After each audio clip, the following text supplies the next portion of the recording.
Looking for job? Will game design for food? Will game design for food? Looking for job, Konami. Hire me. Hire me. So the ban list dropped a couple days ago. Not a ban list channel, by the way. Not a ban list channel. So overall, I just want to say I think the ban list that did drop was fine. For the most part, actually. Pretty much all of it was good. My only issue and critique with this ban list is that it just wasn't enough. There wasn't enough things that were dealt with. There wasn't enough foresight to look to the future and tell, you know, well, this deck is probably going to be way too powerful in a month from now, and etc, etc. So it was very narrow-sighted, and that's why in my last video, for example, I talked about how I feel like it is more of an emergency ban list. Comment, like, and subscribe if you do end up enjoying this video. It means a lot. Appreciate it. And yeah, let's just jump in. Firewall ban. Yep. Okay. There's no complaints there. There's nothing I would have changed about that. That was very, very brave of US and EU to try and push that through, and lo and behold, Konami Japan ended up accepting it. So that's a big deal for us, and I'm really glad that that went through. So Firewall to 0, no complaints there. The next card that I would have banned, and it might surprise some of you here, and that's going to be Called by the Grave. I mentioned this in my last video, and I thought it was very strange that they decided to flip-flop back and forth between this card going to 2 and then back up to 3. I don't know what their philosophy is behind this and what their reasoning with what they're trying to do with combo decks in the future, but currently as it stands is that currently Call by the Grave is just a sort of I win button going second. It pretty much demands that your opponent opens 2 hand traps now, minimum, instead of 3 for any kind of combo deck. And the reason I'm banning it is not just for this format. Again, like I said at the start and mentioned, the way I'm trying to address this is to have the foresight to look far deeper into the future. If there is a consistent combo deck in the format, you pretty much have to play like 6 to 9 hand traps, possibly more. And that's really bad because, well, no one wants to have to play that many hand traps. It's just, you know, hand traps, I feel like players themselves see them as necessary evils rather than, oh yeah, I like running all these hand traps and stuff. It's like, well, you need them to combat combo decks and stuff like that. And the way it works now is that if you open a hand trap, that's going to get called fairly consistently because they're opening it a third of the time. But on top of that, one hand trap generally isn't even enough to deal with combo decks. So when you give a combo deck Call by the Grave in their opening hand, along with just the basics 2-card starter combo and maybe an extender, that sounds like a dream hand, I know, but it isn't as inconsistent as you'd think.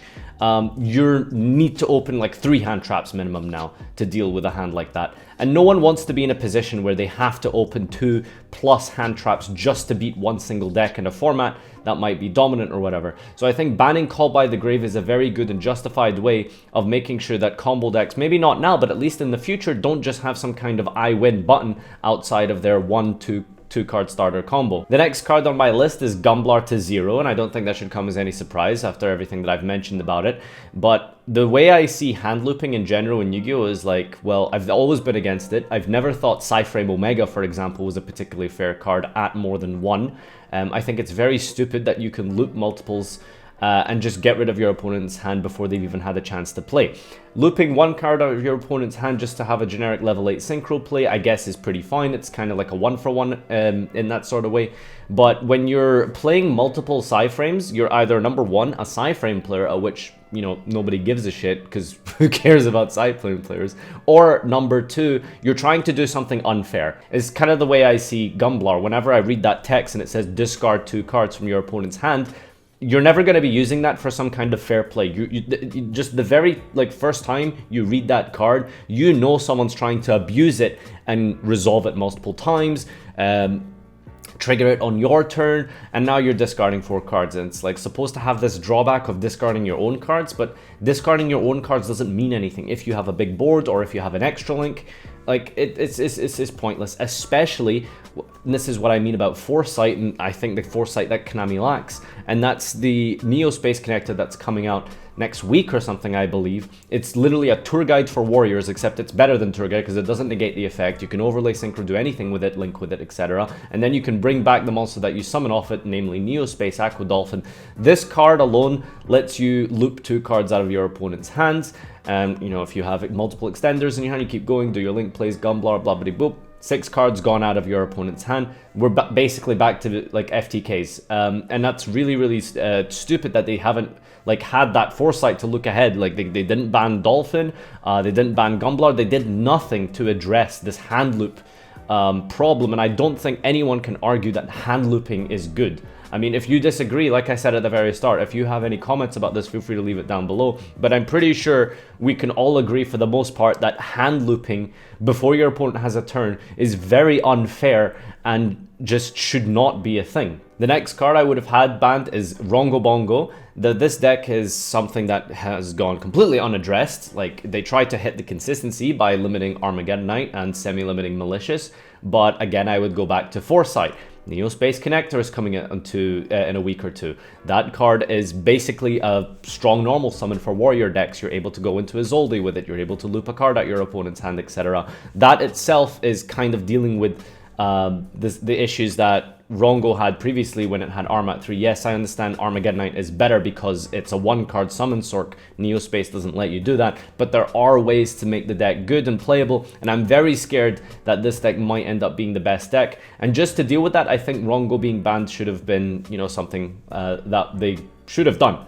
Because Rongo is a card that says it's unaffected by all card effects, so already automatically that's probably, you know, ringing some alarms in your head, because anything in this game that is unaffected by anything can sometimes be a little bit unfair. You cannot normal summon, you cannot special summon, you cannot kaiju it, and if you try and deal with it with traps, you are going to get your field blown up. That is 5 inherent defenses that Rongo has, and it's extremely easy to make with the new rank 3. Now, a lot of you have been arguing and stuff in some of my more personal posts or whatever on Facebook by saying things like, well, Rongo was never a problem until now. Maybe the problem card is the one that lets you facilitate and do that. I really don't think that's the point, and it's really, you're missing the point of the card when you look at Rongo. And if you're trying to justify and defend Rongo by saying that, oh, well, it's the cards that let you do it really easily. Tellas have had it for years and Tellarknights have never been good. The point about Rongo currently is like, yes, the cards around it obviously make it strong, but in a vacuum, just in isolation, when you read the card, there is no card in the game that should stop your opponent from normal summoning, special summoning, kaijuing it, or affecting it in any shape or form and have their field blown up. It doesn't matter how easy or hard it is to make. The fact that there exists something that is that powerful, I don't think should have ever been printed in the first place, even though it was way back in 2015, 14 that this guy was made or something. I still think that card is problematic and should be banned. The next card is Malicious. I think I would have just straight up limited Malicious. Limiting Malicious means that anyone who wants to play it for some reason, whatever, can. But on top of that, Malicious has never been used for anything fair within the Link era. Back in the day, yes, it was very specifically used for level 8 spams, but now in 2018 and even in 2017, Malicious is not used for anything other than Link fodder. The problem with Malicious is it basically makes every single Link monster currently available in the game, and it allows you to do that 3 times. It's a crazy, crazy card. It's insane for the Link mechanic. It should have just been straight up limited. I mean, you're not doing anything fair with Malicious. I think even just being able to Link climb once more was a little bit too powerful. And that's why I personally in this list have brought Armageddonite back to 3. I think Armageddonite at 3 is fine if there is no way to loot Malicious. There might be reason to ban Armageddonite in the future, but I feel like with a card that is very generic. I love cards that are super generic and help lots of different archetypes. I love promoting those kind of cards, and I like them being in the game. I like Mathematician, I like the hands, those, and Curry Bandit as well, some of my favorite cards, and some of the cards that I feel are very well designed. Just super generic cards, just really, really generic. And I don't think that banning them is particularly good for any kind of deck that wants to utilize them. I think we should probably address what is it specifically that this card is doing that makes it so crazy. And I think one of the reasons that Armageddonite has been so overpowered is because of Malicious, which this list, hypothetical list that I'm giving you, addresses. So now we're getting into the realm of dealing with the decks that aren't combo decks, because obviously if you hurt the combo decks as much as I am doing in this list, then clearly Sky Striker, Altergeist, Colossus, Colossus.deck, Thunder Dragons, clearly that they're going to be way too powerful if you hit the combo decks. That's why in this list here, I put Widow Anchor to 1. And I think that Sky Striker is a deck that I didn't want to touch the consistency of, because already sometimes you can weirdly enough kind of brick with that deck and it is very frustrating. But Sky Striker is a very powerful deck, but I think some of the very more unfair interactions that deck was doing was being able to have no field, activate Widow Anchor, chain another Widow Anchor, chain another Shark Cannon, and then normal Summon Ray, and you know, go from there, make all these kind of crazy link plays. I mean, you can literally Borrow Sword OTK your opponent with all of their monsters. I mean, it's a little bit silly what Widow Anchor does when you have 3 spells in graveyard. So I think reducing it to 1 doesn't hurt the consistency, doesn't hurt the deck's, you know, ability to disrupt multiple times, because you can still multi-roll it back if you're using it for interruption. At least in my opinion with this list, it stops the really unfair things this card was doing, which was stealing away an entire board when you have multiples. The next card on this list is Multi-Faker to 1, and again, I'm not super well versed in Altergeist. I've played it a couple times, I've seen it in action, and I feel like really the only crazy thing this card can do, or this deck can do rather, is resolve multiple Multi-Fakers. I don't know if this hits the deck too much, because I felt like putting Multi-Faker to 2 was maybe not enough, but I think with everything else in this list being taken into consideration, I think that that's maybe probably enough for Altergeist, was just to put it to 1. I don't know if they have the ability to recycle and bounce it to their hand, but the deck still has a lot of disruption outside of Multi-Faker, so I think that putting it to 1 would give it that one big power play, and in context to everything else in this list, I think it's probably a little bit fine to keep it at 1. My next hit is Colossus to 1, and I think that Colossus to 1 is not really, might not be enough. You might have to maybe hit something like Gold Sark as well.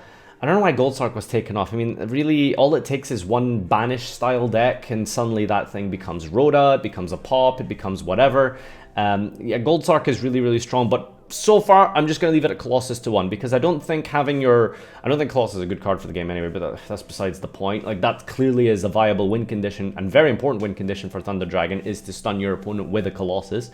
But I think that card starts to get really unfair after you've, you know, established multiple Colossus turn 1, and that gets really, really stupid, because, you know, you might be able to deal with 1, and then dealing with 1 through the Titan pop as well becomes really stupid, maybe a hand trap as well. It's way too unfair staring down 2 or 3 Colossus sometimes, and it's not that the deck is crazy broken right now or anything, it's just because of the fact that I've hit everything else on this list that Colossus therefore has to be brought down, and the power of Thunder Dragon has to be brought in line with the rest of these hits. So it's very important to take context and consideration with these hits. Everything else was fine, like I said. I did mention I put Armor to 3, I'd probably still put A to 3 obviously. There's a whole bunch of other things I would consider as well, like Construct to 1 maybe. But I don't want to go into details with like the off-archetype things. I just wanted to deal specifically with this meta, and that's the purpose of this video. So let me know in the comment section down below what you think about these hits. Let me know what you think, what suggestions you'd make. Follow me on Twitch, subscribe, comment, like, join the Discord community, follow me on Twitter. And until next time, Master Peace. Keep spending most our lives